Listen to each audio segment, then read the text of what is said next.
थाने में मुकदमे लिखे ही नहीं जाएंगे तो आंकड़े ही नहीं होंगे। योगी जी पहले से अपराधी हैं, मुख्यमंत्री बनने के बाद उन्होंने अपने सारे मामले हटाए अपने ऊपर से।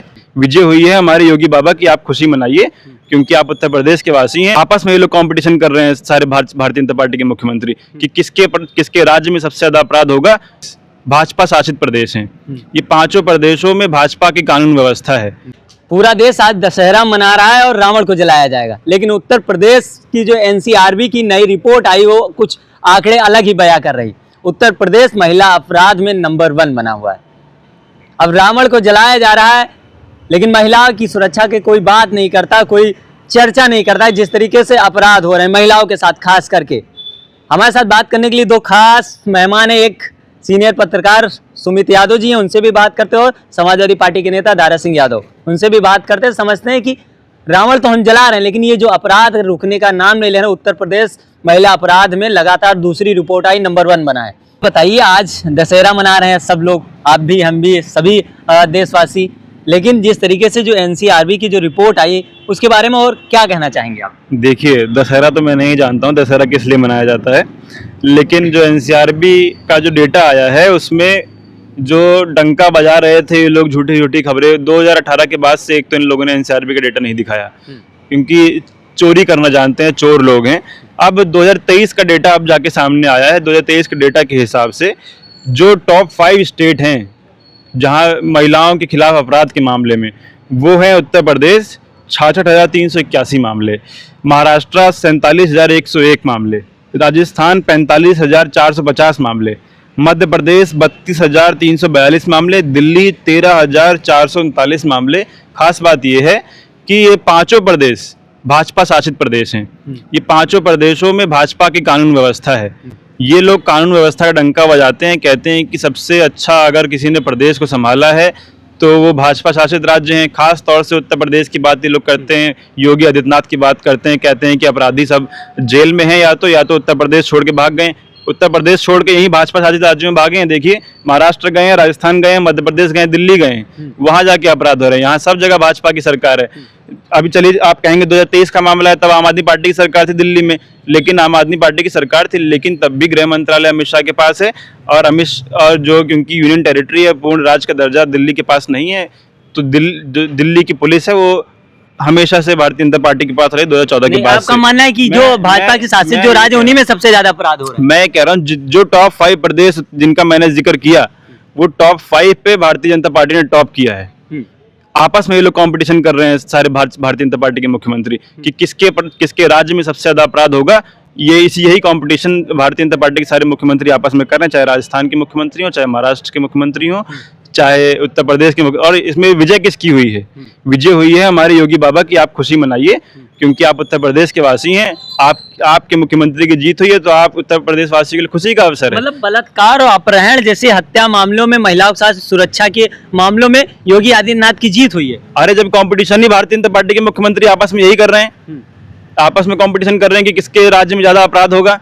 और योगी जी ने कहा, योगी जी पहले से अपराधी हैं, मुख्यमंत्री बनने के बाद उन्होंने अपने सारे मामले हटाए अपने ऊपर से। बताए ना, नहीं जानते हैं क्या? उत्तर प्रदेश के सभी लोग जानते हैं ये बात।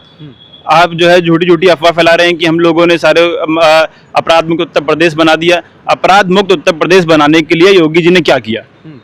महिला सुरक्षा की लगातार बात कर रहे हैं। नहीं, बात करने से होगा, किया क्या?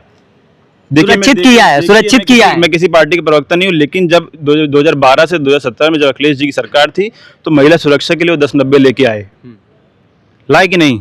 क्या हाल, क्या व्यवस्था है आज 1090 की? आप जानते हैं वो व्यवस्था ध्वस्त हो चुकी है। आपराधिक मामले कम हो उत्तर प्रदेश से, उसके लिए डायल 100 अखिलेश जी, और उसके लिए गाड़ियां भी दी गई। आज भी आपको जो गाड़ियां दिखती हैं उसी समय की गाड़ियां हैं, गाड़ियां नहीं बदली योगी जी ने अभी तक। उसी समय की पुरानी गाड़ियां आपको दिखेंगी, वही पेंट और वही कलर, खाली उसका पेंट वो 100 डायल हटा के उसकी जगह 112 लिख दिया गया है, और उसके अलावा उन गाड़ियों में कोई बदलाव हुआ नहीं है।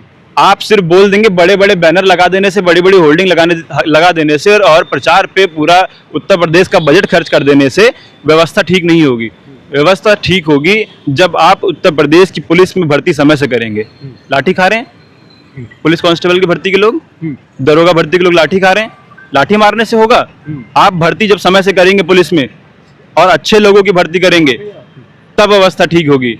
डायल 100 की व्यवस्था इंटरनेशनल लेवल का अंडर डायल पुलिस का हेडक्वार्टर लखनऊ में अखिलेश जी की सरकार में बना। पूरे देश में कहीं ऐसा हेडक्वार्टर नहीं है जैसा लखनऊ में पुलिस हेडक्वार्टर अखिलेश जी की सरकार में बना के दिया। डायल 100 की व्यवस्था, 1090 की व्यवस्था महिलाओं को सुरक्षित रखने के लिए। एक जो 1090 की एक कॉल गर्ल जो कॉल पे बात करती थी लोगों से, और 1090 के ऑफिस में वो लापता है 5 दिन से। अब बताइए, ये व्यवस्था 1090 की है। वहाँ से जो लड़कियाँ वहाँ बैठी हैं लोगों की समस्या सुनने के लिए, वो लड़की ही लापता हो जा रही है। क्या आपने व्यवस्था दी है? किस बात से आप ये दावा करते हैं कि उत्तर प्रदेश अपराध मुक्त हो गया? खाली कह देने से? आप अभी तक एनसीआरबी के डेटा छुपा रहे थे। देखिए कारण आपके सामने कि क्यों छुपाया जा रहा था। उत्तर प्रदेश टॉप पे है आपराधिक मामलों में। उत्तर प्रदेश ने टॉप किया, और किसी मामले में टॉप करे चाहे ना करे, लेकिन अपराध के मामले में उत्तर प्रदेश टॉप पे है। ये इसकी सबसे बड़ी वजह यह है कि आपने 5 साल योगी आदित्यनाथ को देखने के बाद आपने फिर दोबारा योगी आदित्यनाथ को चुन के। ये समस्या जनता की है कि आप उन झूठे प्रचारों में आ जाते हैं, आपको सच दिखाई नहीं दे रहा। जनता की समस्या है। आपने 5 किलो राशन के नाम पे वोट दिया, आपको राशन मिल रहा है, आप ठीक है, आप खुश रहिए। आपने जब सुरक्षा व्यवस्था के लिए वोट ही नहीं दिया, आपने एक अपराधी को मुख्यमंत्री बना दिया, तो आपके साथ यही होगा। योगी आदित्यनाथ अपराधी हैं? नहीं जानते हैं आप अपराधी है कि नहीं है? अब तो नहीं मुकदमे ना। नहीं। अरे मैं कत्ल कर दूं, मेरे ऊपर मुकदमा ना हो अगर, तो मैं अपराधी नहीं हूँ। मैं आपका कत्ल कर दूं, आपके आगे पीछे वाला कोई नहीं मेरे ऊपर एफआईआर कराने के लिए, तो मैं आपका हत्यारा कहलाऊंगा कि नहीं कहलाऊंगा? बिल्कुल कहलाएंगे। तो मैं अपराधी हूँ कि नहीं हूँ? बिल्कुल है। तो योगी आदित्यनाथ अगर मुख्यमंत्री बनने के बाद अपने ऊपर से अपराध के मामले हटा लेते हैं, स्वयं हटा लेते हैं, तो अपराधी नहीं माने जाएंगे। मामला चाहे एक भी ना हो, लेकिन अगर वो हत्यारा है तो हत्यारा है, चाहे उस पर एफआईआर हो चाहे ना हो। तो आप पत्रकार हैं, और किस नजर से देखते हैं कि जो आंकड़े आ रहे हैं उत्तर प्रदेश में, एक तरफ योगी आदित्यनाथ लगातार महिला सुरक्षा की बात कर रहे हैं, तो कितना नाकाम रही है और कितना कामयाब हुई महिला सुरक्षा में योगी 2.2 सरकार? मैं आपसे सिर्फ एक बात कहना चाहता हूं, और उसके बाद मैं अपनी बात खत्म करूंगा, कि अगर आपने 40 से ज्यादा मुकदमे वाले व्यक्ति को उस प्रदेश का मुख्यमंत्री बनाया है, तो उस प्रदेश की हालत एक अपराधिक ही रहेगी। आपराधिक मानसिकता वाला व्यक्ति अपराध मुक्त उत्तर प्रदेश नहीं बना सकता। मैं सिर्फ इतना कहना चाहता हूँ। चलिए, बात करने के लिए बहुत बहुत धन्यवाद। नेता जी, आप कैसे देखते हैं कि ये जो एनसीआरबी के आंकड़े आए हैं, और सिर्फ माता सीता को छूने के लिए, छुआ भी नहीं था, रावण को हर साल जलाया जाता है, और इनके साथ क्या होना चाहिए और इन पर कब पाबंदी लगा पाएगी सरकार? देखिए, मेरे बयान के बाद भारतीय जनता पार्टी के जो नेता होंगे ये बयान देंगे कि पिछली जो सरकार थी वो एफआईआर दर्ज ही नहीं करने दे रही थी। ठीक है, मगर आपने देखा होगा कि कई बार मैं इस मुद्दे को उठाया कि जब थाने में मुकदमे लिखे ही नहीं जाएंगे तो आंकड़े ही नहीं होंगे। और इसका उदाहरण हम देखा रहे हैं कि जब महिला की सुनवाई नहीं हुई तो विधानसभा के सामने आके मजबूरन उसको आग लगाना पड़ा न्याय के लिए। एक महिला की सुनवाई नहीं हुई तो मुख्यमंत्री आवास के पास आग लगाना पड़ा। ठीक है, और सबसे बड़ा उदाहरण देते हैं कि योगी आदित्यनाथ जी की जब जनता दरबार चल रहा था तो उस जनता दरबार में एक ऐसा वही व्यक्ति पहुंचा जो पहले से जहरीला पदार्थ खाए हुए था, क्योंकि उसे पता था कि उत्तर प्रदेश के मुख्यमंत्री हमारी सुनेंगे ही नहीं। और थानों में जो है अब कोई थानेदार या पुलिस सिपाही नहीं बैठा हुआ, वहां पर भारतीय जनता पार्टी के कार्यकर्ता बैठे। बहुत बड़ा आरोप लगा रहे हैं आप। आपको आरोपी लगेगा, क्योंकि जो भारतीय जनता पार्टी के गोद में होता है उसको आरोपी लगता है जब उत्तर प्रदेश का कोई आदमी सच बोलने लगता है। आज जो आपके सामने आंकड़े और रिपोर्ट आई है, क्या ये भी झूठा है कि जहां जहां भारतीय जनता पार्टी की सरकार है वहीं अपराध बढ़ा हुआ है?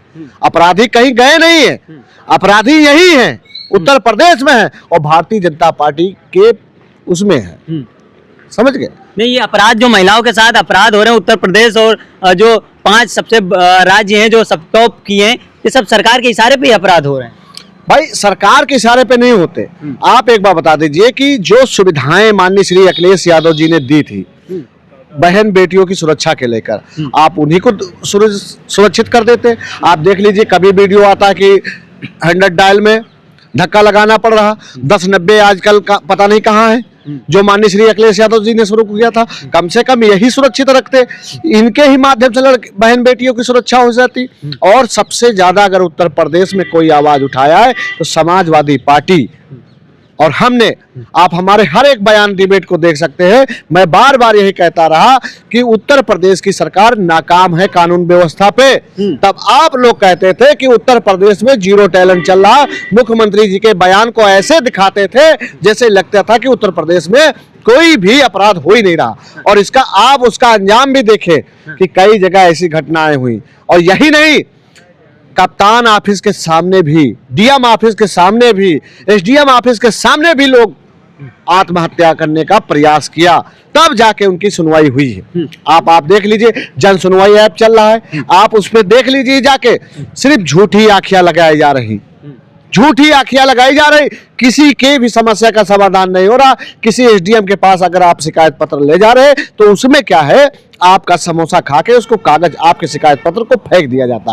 अभी ज्यादा दूर की बात नहीं बता रहे, 100 डायल में एक लड़की काम करती थी, समझ गए, वो लापता हो गई, उसका मोबाइल मिला है, स्कूटी मिली है, जिस लड़के का जिक्र किया गया अन्य प्रदेश में मिला, मगर उस लड़की का अभी अता पता नहीं चला है। उसके बाप गुहार लगा रहे कि साहब मेरी बेटी अगर जिंदा हो तो मुझे बता दो, अगर मर गई हो तो मुझे बता दो। अब सोच लो, इतनी नाकाम है उत्तर प्रदेश की सरकार और यहाँ का कानून व्यवस्था। लेकिन यही गृह मंत्री जी आके ऐसे कहे जाते कि बहन बेटियां 12 बजे भी सुरक्षित है, आप कह रहे हैं बहन बेटियां सुरक्षित ही नहीं है। फर्रुखाबाद याद है, 2 बेटियां गई थी, 2 बेटियां, और उनको पेड़ में लटकी हुई उनकी लाशें मिली। अमित शाह जो एकदम खामोश हो गए। और ज्यादा बता रहे, जो अभी हमने जिक्र किया वो भी गणेश विसर्जन में गई थी लड़की, वहां से लापता हो गई। अभी कुछ दिन पहले एक अखबार में आया है कि बेटी गई थी दुर्गा पंडाल देखने, लड़की गायब हो गई, उसके साथ दुष्कर्म हो गया। आप बता दीजिए कहां से जीरो टैलेंट है उत्तर प्रदेश में। और हम बता रहे हैं, इस बयान के बाद भारतीय जनता पार्टी यही बयान देगी कि पहले की सरकार जो है एफआईआर नहीं लिखती थी, इसलिए आंकड़े कम आते थे, और आज हम एफआईआर लिख रहे हैं इसलिए आंकड़े ज्यादा आ रहे हैं। मगर वो एफआईआर लिखी कैसे गई, इस पर गौर कीजिए। जितनी भी ये आंकड़े आए हैं, ये कोर्ट के, न्यायालय के आदेश के बाद मुकदमा लिखे गए हैं। एक भी ऐसा व्यक्ति जो थाने पहली बार गया हो उसकी सुनवाई नहीं हुई है, ये समझना चाहिए। चलिए, क्यों जा रहे हैं, कहां जा रहे हैं भाई, क्या हो गया? जब धोती खोलने लगे तो चलिए, खत्म हो गया सवाल। तो बताइए ना, आप बताइए जो बताना क्या है। आप ये बताइए कि आप भारतीय जनता पार्टी के नेताओं के पास जाओगे और इस आंकड़े के आधार पर उनसे सवाल करोगे कि बिल्कुल नहीं करेंगे। कब करोगे? समय आएगा, करेंगे, उनसे भी। समय क्या, 4 साल बाद, 5 साल बाद? कब का इंतजार करें कि भारतीय जनता पार्टी से आप बयान आंकड़े आ जाएं, आपसे किया कल उनसे करेंगे। अच्छा, यही है, यही है। इस प्रदेश को बर्बाद करने में अगर किसी का हाथ सबसे ज्यादा है तो वो आप ही लोगों का है। मोदी जी दहाड़ दिए, मोदी जी चिल्ला दिए, मोदी जी कर दिए, मगर क्या कर दिए आज तक उत्तर प्रदेश की जनता ढूंढ रही है। क्या कर दिए किसी को नहीं पता। कम से कम सच्चाई दिखा दो, शर्म कर लो, और ना कर पाते हो तो भैया बैठ जाओ अपने घर, हम लोग लड़ लेंगे अपनी लड़ाइयाँ। जय हिंद।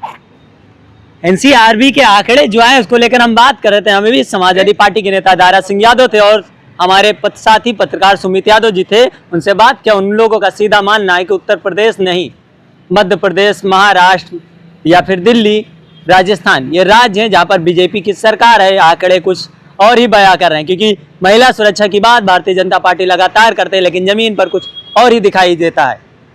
ये जो आंकड़े हैं सही सच देखा जाए तो दिल दहलाने वाले, जिस तरीके से ये आंकड़े निकल के आ रहे हैं। फिलहाल आप सभी का क्या मानना है कमेंट बॉक्स में जरूर बताएंगे। मिलते हैं किसी अन्य वीडियो में, तब तक के लिए नमस्कार।